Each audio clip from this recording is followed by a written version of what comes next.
Welcome to the Dill Pickle Movie Network. I am Dylan Randazzo, and welcome to another video in my long series ranking through every single era of Disney animation. Now we're at the big one, we're at the Disney Renaissance, and I'll make a little bit of a disclaimer before I begin. This is hands down my favorite period of Disney animation, and it's actually going to be hard talking about some of these films because I don't have a lot to critique. But I'm still going to rank these films. I'm going to attempt to rank these films. A lot of these films are my favorite, not just Disney movies of all time, but animated films of all time, and a few of these are some of my favorite films of all time, period. So, like I said, it's going to be very tough to decipher, what's number 8, what's number 7, or like, what's number 2, what's number 3. I have my clear number 1, I have a few that are at the bottom, and then I know what's in the middle. It's just a matter of sorting it all out. Disney Animation took a deep dive in the dark age following Walt Disney's passing, but toward the late 80s, they were really struggling to kind of find that creative voice. They were competing with Don Bluth's animation work. They were also competing with the early emergence of Studio Ghibli, a studio that would continue to dominate decades and decades later. Disney was in a rut. They needed the money to first put into these movies, and then they also needed to profit the money from those movies. Bills and coins they weren't getting a lot of during the dark age. But following the success of Who Framed Roger Rabbit, Disney decided to, go for a different approach in making their stories. They were going to try to now appeal more to the broader family sense again, not go with these super dark stories like The Black Cauldron. They were going for something a little bit more family friendly again, but they still didn't want to lose the weight of the story, so what they did is they decided to make musicals. They were really returning back to the musical format, and not like the musical format we're used to seeing from the early ages like the Golden Age and the Silver Age. Those are musicals, yes, but the songs themselves are fun little ditties, a lot of the times. It's the fairy godmother singing Bibbidi Bobbidi Boo. It's the princess waking up in the morning, yawning with her birds and pets and animal friends and everything, and singing this sweet little song. This wasn't going for that approach. This was going for the full Broadway musical styling. They were trying to structure these stories as if they were their own Broadway-style musicals just put to animation, put to film. So that's why you see these grand opening numbers for a lot of these films. You see the I Want songs, the songs where the protagonist is, singing about their yearns and desires. You see a great villain song in a lot of these films because the villains give that extra perspective, that opposite perspective to the hero, and create that real conflict, but through song. And I think that's the beauty of the Renaissance in general. Save for one film, all these are full-fledged musicals, and it really shows in the quality of the stories and how engaging they are because they have all this music to really engross you in the story. One of the first things they teach you at acting school, at theater school, is that you sing because you have no more words left to say. You cannot possibly express what you're feeling in words. And I think the Disney Renaissance understands that. These characters are at the peak of their emotions and they break into song. And some of the best highlights of all the Disney animated films come from the musical numbers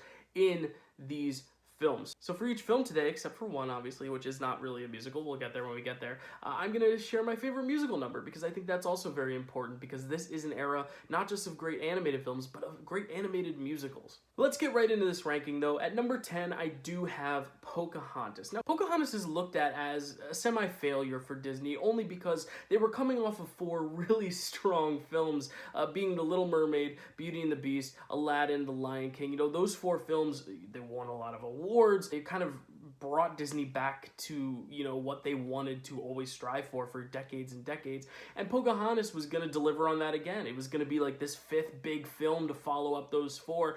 And it did not necessarily get the same critical reception as those other 4 films. It has the lowest Rotten Tomatoes score of all these films. Box office was far lower than The Lion King, which was just the previous year. I definitely don't think Pocahontas is completely flawed, though. I think it does have some merits, especially in the animation. We're going to talk a lot about this animation in this era and just how leagues and bounds better it is than all the animation that came before it. Yes, there's a charm to the Golden Age, to the Silver Age, even like the lesser wartime era, Dark Age features, but I think there's just something about the Disney Renaissance that just is so impeccable to the eye. The colors that are seen in every single shot of this film. Yes, the story may be lacking, bad guys want to colonize, the good guys want to fight back, and then you have this star-crossed lover couple in the middle, and I don't necessarily think they needed to go with the romantic angle of Pocahontas and John Smith.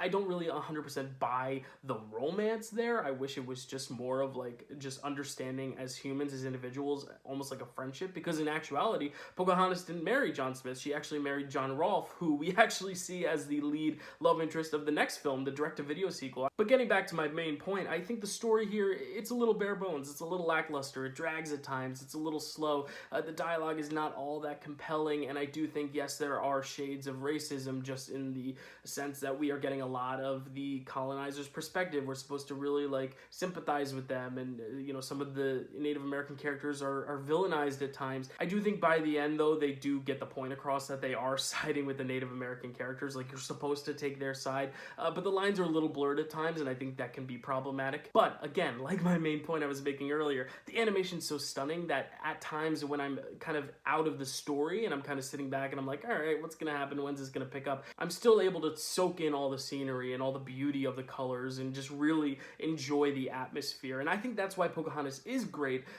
even if it has flaws. I think it is a great film that just delivers in so many other aspects, some of the aspects that Disney Renaissance films are most known for. Which brings me to my favorite song. It's got to be Colors of the Wind. And you'll never hear the wolf cry to the blue corn moon. I'm a huge Stephen Schwartz fan. I've been in some Stephen Schwartz musicals. My favorite musical is Pippin, so I'm a big Stephen Schwartz fan. His lyrics here for Colors of the Wind are so beautiful, paired with Alan Menken's composition. I mean, Alan Menken is the hero of the Disney Renaissance. He's overseeing a majority of these film scores and songs, so it's just so amazing to see the merging of those two talents, Schwartz and Menken, to create this beautiful song. I mean, there's so many beautiful songs in this. Just Around the River Bend is another great one. I love the vocals from Judy Kuhn. I like how they actually had some Broadway performers sing the roles if the voice actors or actresses were not able to perform them to their full strength.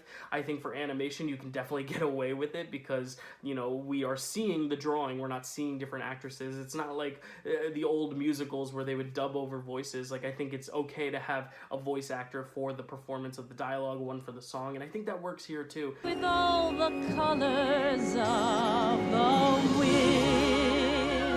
Colors of the Wind is a super beautiful marriage of song, of lyric, of message of the film, of what it's trying to say about its pro-environmentalist take, and of course the beautiful imagery. I just think it's a perfect song, a perfect scene in an otherwise lackluster movie, but I still think even the most lackluster Renaissance film is still higher than a lot of other eras, middle-of-the-road films, or even best films. I think this is better than any of the wartime era films. I really do think this is a crowning achievement cinematically, even if it fails a bit narratively and from a storytelling perspective.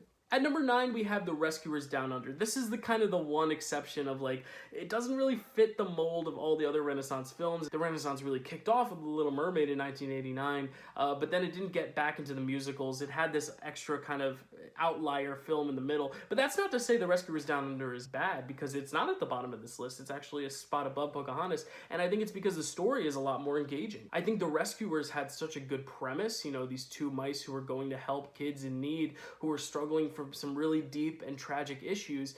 And I think The Rescuers, the original film, like I talked about in my last video, it tried so hard to deliver on the tragedy, but also was trying to be an adventure film at once. And I feel like those tones didn't blend very well. It didn't balance very well. Whereas here, from the very start, from this very majestic opening, it dresses from the very start that it is an adventure film. Yes, there is some more somber moments, somber themes, but this is fully, from the start, an adventure film. It's in a more adventurous setting. It's not in that murky swamp. It's in this great Australian outback, not Outback Steakhouse, like the real outback. Like, it's really majestic. It's really pleasing to the eye, really amazing to look at. And I think that's what works for this franchise best, is when they really embrace either the tragedy or the adventure. And I feel like the last film was trying so hard to be both and didn't succeed, whereas this film, it's going full-fledged adventure from start to finish. And yes, that does lack some nuance at times, but I think because it commits to being an adventure the whole way through, it's a grand time from start to finish.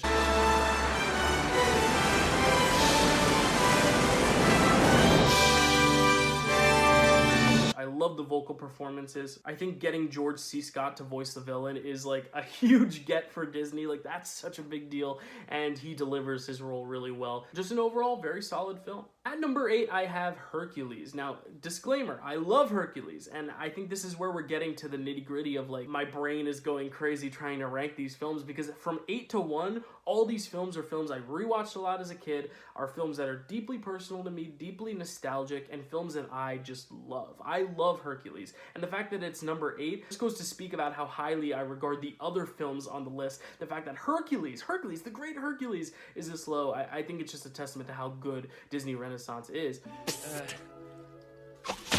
fooling around. Yeah, get the goods, sister. I think Hercules is a lot of fun. I mean, this is kind of along the similar vein of Rescuers Down Under. It is a grand old time. You know, we're going into Greek mythology, but we've already got such a spunky spin on it from the muses and the way they sing their songs. Like, I love the gospel infusion with the songs. I love the songs in this. I mean, the music is so good in all these films. You have a great villain in Hades. I love his sidekicks, Panic and Pain. They just have such energy. It's not the one-note kind of maniacal villain sitting back in the chair, you know, the kind of James Bond-esque villain. No, he's actually active. He's got personality. He's got range as a character. He has moments where he blows up his temper, but he also has funny quips. You know, he's a very intriguing villain. I love the Hades character. And then Meg is an amazing protagonist. And I say she's a protagonist because I am always more invested in Meg, her story, than anyone else's in this film. And I think that's honestly why I rank it lower on this list, because for a Hercules film, Hercules is a great character, but I'm always so much more invested in Meg's story and what she's going through and her arc and her moral dilemmas and how she kind of compromises the things she loves for Hades, and vice versa when she finally, you know, sacrifices herself for the people she loves. And I love that about her. I love how dynamic and complex of a character she is. Everybody's not like that. Yes, they are. You're not like that. How do you know what I'm like? And I think Hercules is a little bit more one note. You know, he's a scrawny kid who still has the strength, and then he becomes a big buff guy with all the strength, and he learns how to like go the distance and become the realized potential that everyone saw in him. I would go most anywhere to find where I belong.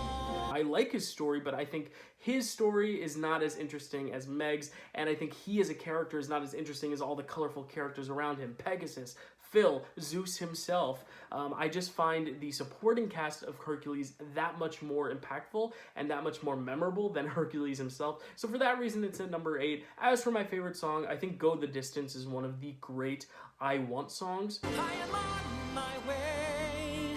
I can go the distance. I love how Hercules has this goal and he has this ambition, and I actually think earlier on in the film is the most fascinating character development for Hercules, when he's really kind of coming to that realization of what he wants and what he wants to strive to achieve in life. And Sometimes I feel like I really don't belong here. it's just a fun movie all the way through, and I have little complaints about it aside from what I said earlier. So again, these movies are all really good, so it's going to get harder to rank as we go along. But moving on, number 7 is Tarzan. Tarzan is the last of the Disney Renaissance era. This was right before we went back into, I would say another dark age, but definitely a different age for Disney animation. You know, this was kind of a little bit past the peak, but like the final step in this overall peak for Disney animation. But I think the animation itself is the best of all these films. I think the budget that they were able to throw at this film, because they were able to profit off of Mulan, was really helpful in just experimenting with so many different animation techniques. It was also the first film since the very start of the Renaissance era that was written, developed, and produced at the studio's home in Burbank. It's almost like they had the most time to put into this film to make it look as great as it did. I love all the computer-assisted background painting. We call that deep canvas nowadays, but back then, like, it was just a brand new technique. They were like, hey, what can we do with this? You know, this is a few years after Toy Story where we see like CG animation really take off, but it just goes to show that even in 2D animation, you can get so much depth with background and with characters. You know, the visuals in this film are so stunning, just all the shots of them kind of just weaving throughout the jungle and Tarzan jumping through the trees. I mean, this is a feast for the eyes. And I think the story itself is very good. I like the story, especially of Tarzan and his mother, Kala. I love that relationship. Oh, no, no, shh, don't cry. I'm here, come on. I love how it starts with her finding him and her kind of like devoting herself to him because she herself lost a child, and you know the sadness of that, to see this, you know, young child come into her life. And I love the moment at the end where he hugs her and he's like, you are my mother. I mean, I'm just getting teary-eyed thinking about it. I love my mom.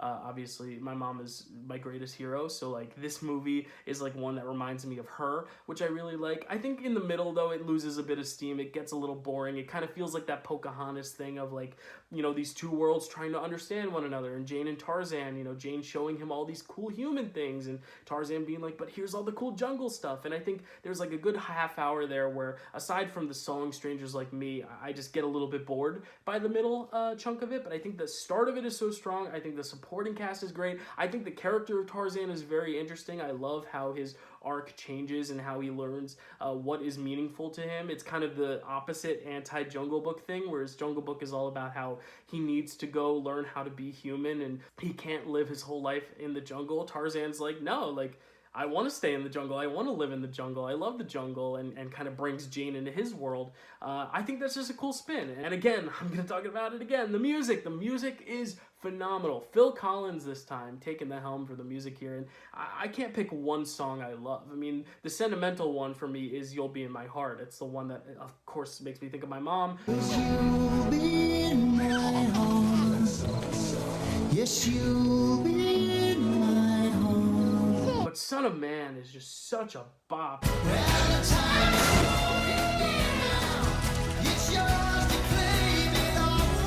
just love the transition for when we see him as a kid and he gets thrown in the air and then he becomes adult Tarzan. I love moments like that where you can kind of see the time change happen almost instantaneously. That number's a banger.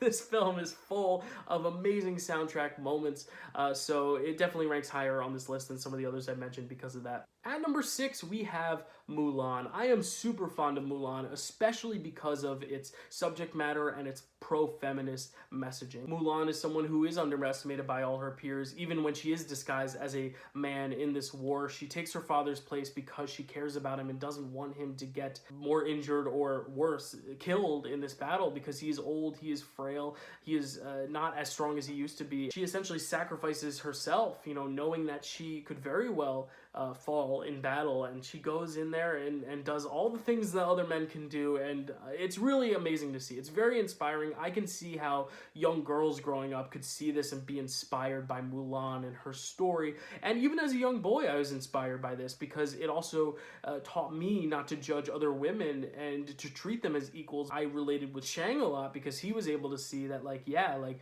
she's a woman, but she was able to help us in getting to victory. She bailed his ass out of a lot of situations, and I think that's really powerful to see just as a young man as well, to kind of look at it from Shang's point of view and to see his growth. I think it's really nice to see, especially because we've talked about in the past that Disney princes are very underdeveloped, but here I think the prince figure, or in this case Shang, the leader of the army, I think his character is very well drawn out. I think it's very well arced. I think he has a great character arc, and he has a great song. I'm going to talk about it, my favorite song, I'll Make a Man Out of You. It is one of the most awesome, most powerful, like, amp you up songs ever. Like, if I had to make a workout playlist of just Disney songs, like, this is the one I'd probably just loop 20 times. Like, Somehow I'll make a man out of you. like, I don't need any other songs. If I just play this song 20 times while on the treadmill, like, I'm gonna feel like strong and ready to just like kick life's butt. And this is just one of those songs where I'm like, yeah, let's go. Mysterious as the dark side of the moon. As for the actual animation, the infusion of the Chinese culture is so beautiful here. It doesn't feel like it's being exploitative. Those opening sequences, with just the opening credits, with the way the illustration and the calligraphy and the art, I love it. I've heard some complaints that Mushu kind of distracts from the more serious subject matter, but something I think the Disney Renaissance does really well that the Dark Age couldn't even necessarily nail all the time is, yes, they have these darker stories. In this case, this is a story about war. This is a war story, and I think for a kid's movie, you have to remember you have to have some levity to make it watchable for families, to give it some other character, to just give it some texture. And I think Mushu, while he sometimes goes a little bit overboard in being comedic, and he is in a lot of the movie, he's front and center. I mean, Eddie Murphy's a great get for Disney, so I'm not surprised that they utilize him as much as they could. I don't think he's as much of a distraction as some people make him out to be in this film. Hey, you might want to light that right about now. Quickly, quickly! I do think, though, the very climactic, dramatic moments still land here.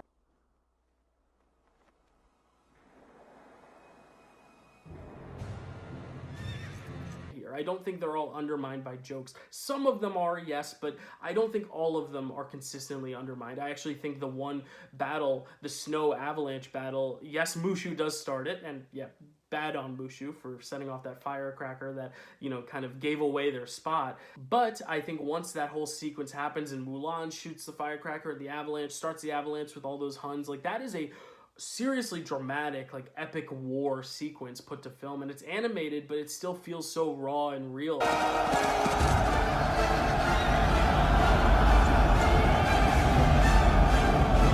And I don't think necessarily that Mushu detracts from that. I think there's a really nice balance between comedy and seriousness, and I think the seriousness does still shine through in this film and another film we're about to talk about. Like, I think Disney Renaissance did such a good job about blending tones to where it still feels family accessible, but also does get to the deep cores of its themes and of its storytelling. So I really like Mulan for those reasons. I think it's a really great tonal balance all in all. And of course, like I said, a great pro-feminist piece. It's just a movie that inspires me when I watch it. And yes, that ending, it's very Lord of the Rings. It's, you know, it's the you bow to no one. It's everyone bowing to Mulan.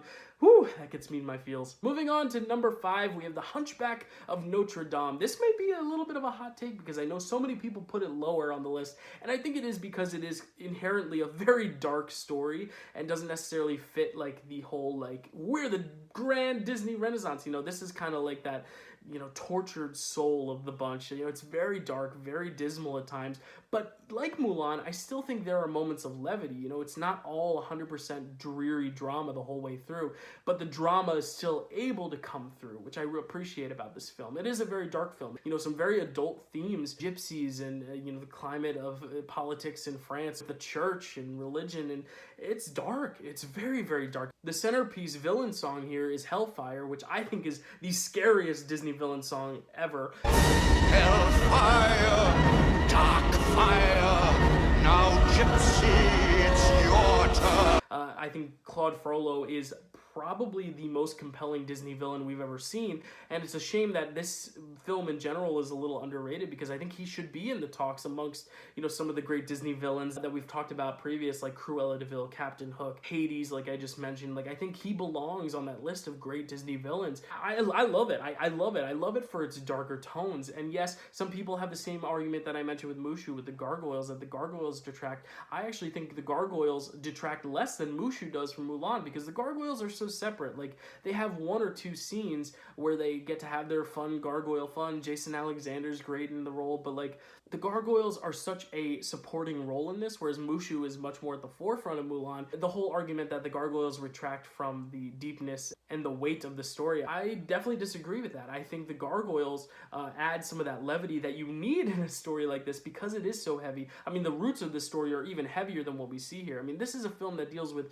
you know, shaming someone for the way they look and chasing after this whole group of gypsies and trying to burn one at the stake. And, you know, it's dark. It's really dark. It's a dark film, so I think you need the gargoyles at times to kind of add a little levity to it, but I don't think the gargoyles are in it enough to take away from the seriousness either. I think it's a really nice tonal blend, even more so than Mulan, and I even said earlier, I don't think Mulan has a bad blend. I think the comedy and drama works nicely, but I think this works even better because the dramatic moments are solely dramatic. They are fully there to make a statement and to make a mark and to really leave you with some rich themes to chew on. It's the kind of movie I wish Disney made more of today because the Renaissance was really that time where they were able to merge dark and light so beautifully, and this feels like a story that is tailor-made for the dark age, but because you have the amazing songs, you have the fantastic animation, I think it makes it fitting for this Disney Renaissance because it does stand up with those other masterpieces that I'm about to mention, with the other great films I mentioned already, like Mulan, Tarzan, Hercules. I mean, this feels like it belongs in that camp, even though so many people,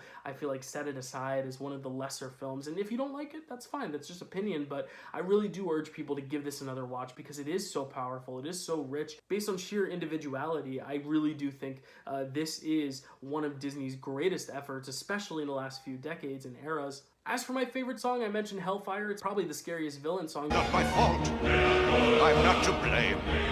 It is the gypsy girl, the witch who set this flame. But Out There, another great I Want song, you know, Quasimodo basically getting to sing about his desire. Treasure every instant out there.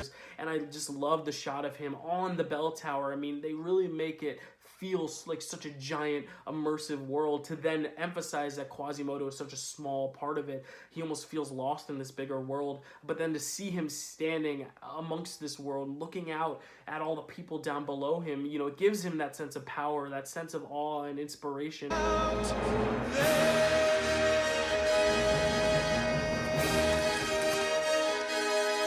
It's just a beautiful moment and a beautiful film. I love this film so much, and I really didn't love it. I was one of those people who undervalued it, but I think rewatching it, I love it all the more, and I highly recommend people go back to it and check it out again. At number 4, we have the movie that started it all, at least started the Renaissance, The Little Mermaid. Now we're getting into like the top 4, where any of these could be my number 1 at any given day. Little Mermaid is a surefire classic. It really has every element that makes the Disney Renaissance great. It has stunning animation, especially the under the sea animation with all the fish and just the way they kind of make this world so immersive and beautiful. The darkness of the labyrinth of Ursula, and you know, the contrast between the lightness and darkness just under the sea, and then the world outside too when she is on land. You know, the beautiful structures, the beautiful castles. I love that. I love the balancing of tone again. I think they balance light and dark very well. Ursula, a very dark character, but with a little bit more spunk. You have a great princess. I love Ariel, and while she does lose her voice for half the film, which is a complaint that I had with Sleeping Beauty, I think she does have a lot to do though, even without her voice. And I think that actually makes for a very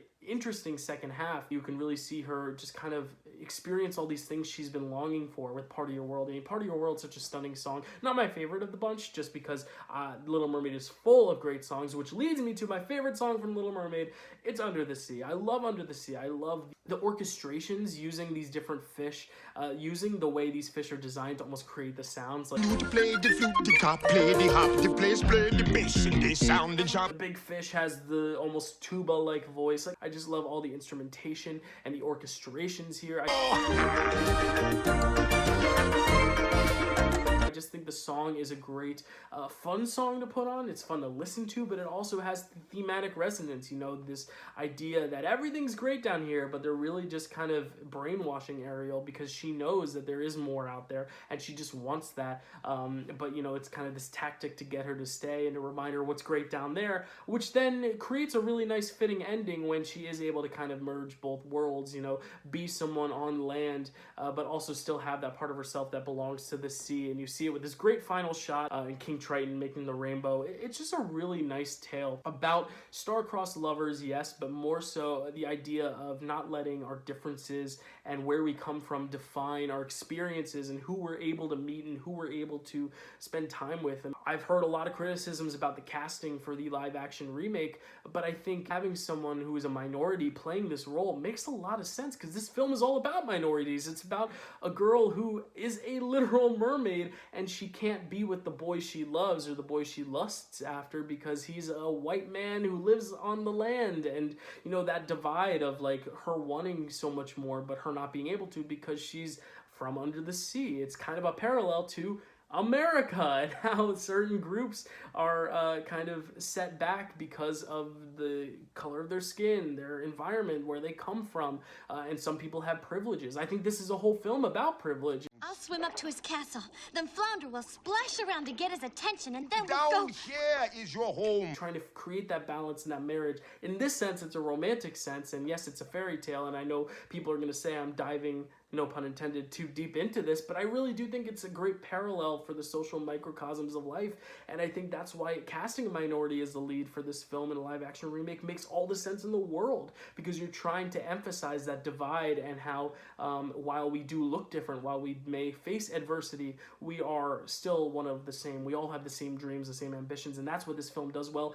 and that's what I'm hoping the live-action film does even better. On the shore they work all day, out in the sun they slave away, while they devoting full time to floating under the sea. Moving on to number 3, we have Aladdin. Aladdin is such a timeless classic. This is another film that I grew up watching on loop. I think I always related to this because Aladdin was just a really relatable protagonist. You know, he's kind of scrappy. He comes from humble beginnings. I do not advocate stealing bread. It did not necessarily work out well for Aladdin or for Jean Valjean, so I do not recommend that, but I do think there's a great relatability that comes from Aladdin's character, and that first opening act really setting that up for him. He's that diamond in the rough, and you got to see the rough to then get to the diamond, if that makes sense. But I just love the character of Aladdin. I love what he goes through in his journey and how he realizes what's important in life and what's not important, what we should be wishing for versus what we want to be wishing for. And I think that idea of the 3 wishes is a really great narrative device to kind of let him experience the highs and lows of decision making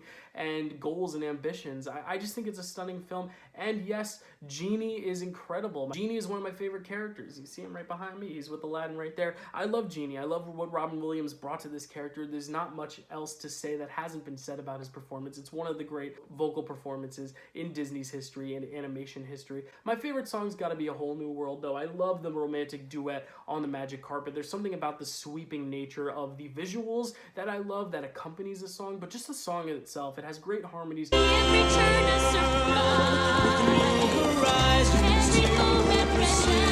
It's just a really great balancing of several different motifs and themes within these separate characters' journeys and their journeys together as a couple. And for that reason, I really like that song the best. This wondrous place for you and me. At number 2, we have Beauty and the Beast. I did a whole video on Picture This about the nominees for 1991. So Beauty and the Beast, we go into full depth, my co-host Chad Webb and I, in that video talking about Beauty and the Beast to an extensive length. So I'm not going to spend too much time talking about it. If you want to check out that video, you can check it out in the top right corner now. But I will still touch on a few things, and that is the fact that this is a tale as old as time. As the late, great Angela Lansbury sings, rest in peace, such an iconic treasure. Tale as old as time,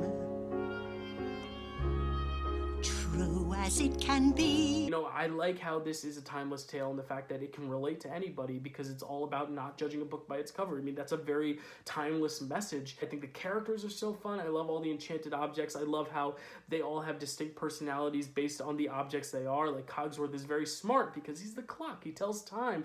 He's very intuitive. Lumière's a little bit suave. He's very smooth with the ladies because he's got that fire. You know, he's got quite literally fire in his hands. And then Miss Potts, she's warm, like a warm cup of tea. I just love the parallels between these characters and the objects that they are personified as. And I love Belle and Beast as characters too. Like I said, Beast is someone who has this rough exterior but who has a warm heart of gold in there, and I love how the film brings it out. It doesn't give it to you right away, but as the film slowly progresses, we fall in love with Beast just as much as Belle does. And then Belle also feels like the Beast in her community because no one likes her, no one talks to her. And I like how these two characters, despite him definitely having that physical barrier, they're both kind of one of the same, you know, because they both don't fit in. They are not necessarily, you know, as welcomed in their communities. You know, the whole town riots against this Beast. They look badly about this Beast. You know, this Beast scares them. And Belle, it's like they disclude her. They kind of call her the weird girl in town. And you see that parallel, how they come together because they both share that. They both share that loneliness and isolation.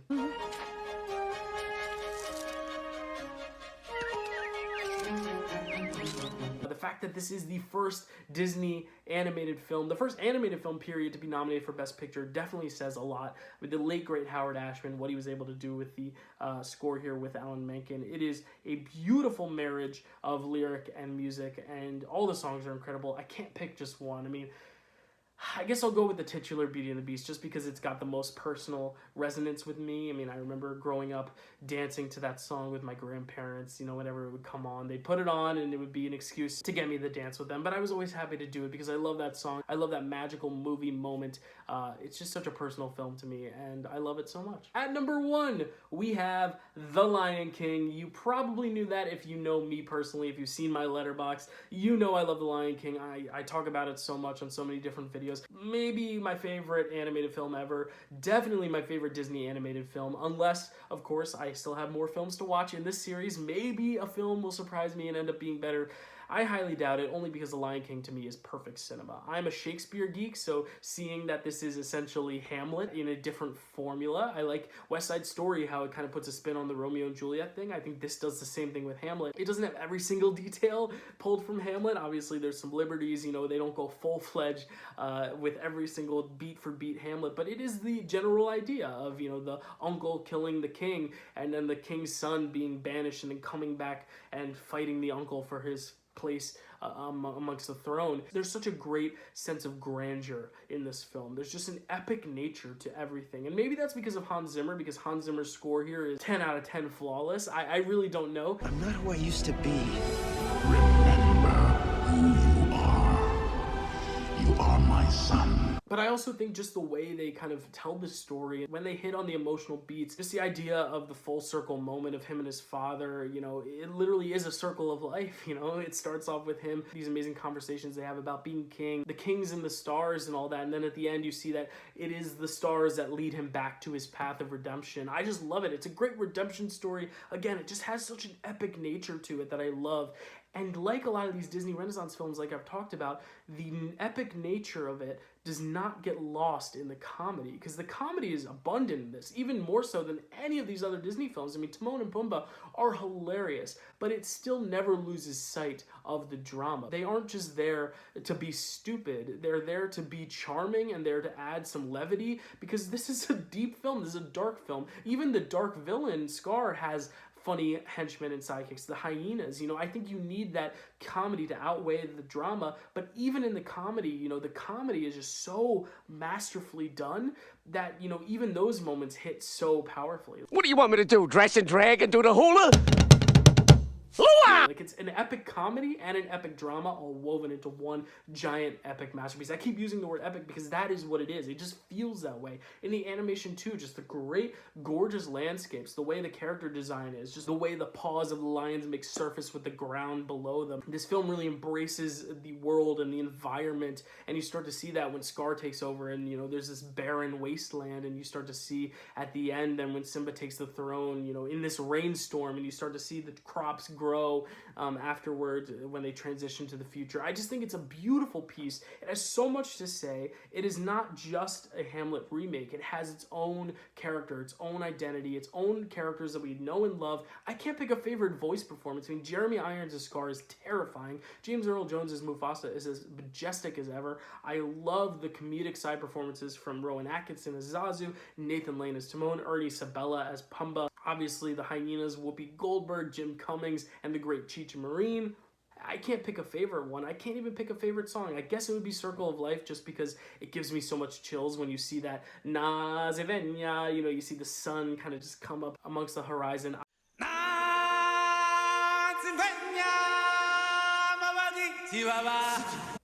I just want to watch this film again. I just want to go back and watch it because it just makes me so happy to think about it. It's a film that I deeply loved as a child. It's one that I grew to appreciate even more as an adult because I'm able to see like kind of the foreshadowing earlier on, especially with Scar's character. You know, when I first watched it as a kid, I was surprised by what Scar did. But now, you know, when you kind of watch it back, you can kind of see the little foreshadowing as it goes along. But I love how it's also a love story. It's also a comedic story about friendship. It's also about morals and dilemmas and all that stuff, and just learning who you are and your identity. It just has everything. It's all this perfect circle of life, full circle moment, full circle film. I'm rambling on because I don't know what else to say about Lion King. It's amazing. It's my favorite film of the Disney Renaissance.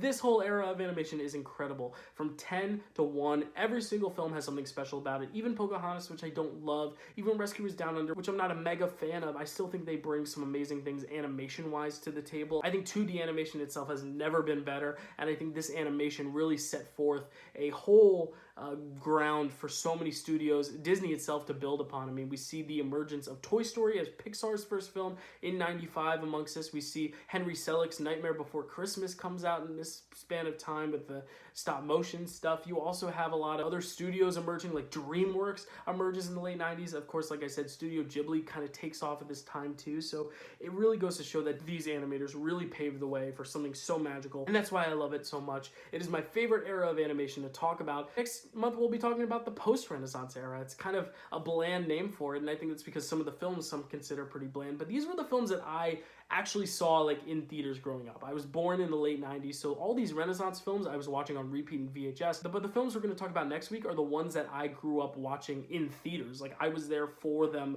at their very first days, so I have only my 5-year-old brain nostalgia when it comes to those movies. So I'm excited to rewatch these movies, some of them for the first time since they came out, some of them for the millionth time since they came out, because I do love some of those films. So I'm going to be talking about the post-Renaissance era next week. This was the Disney Renaissance. Let me know your top 10, your ranking of these 10 movies down below. It is 10 movies, so this video was a little longer, but I'm okay with it because I got to talk about movies I love. I love these movies so much. If you haven't seen some of these movies, especially the underrated ones like Hunchback, if you haven't seen Mulan or Tarzan or Hercules, like, go check them out. Even check out Rescuers Down Under, because I think it's a great improvement over the original. And when it becomes too stressful trying to put together a ranking because all these movies are so good, just remember two simple words: Hakuna Matata.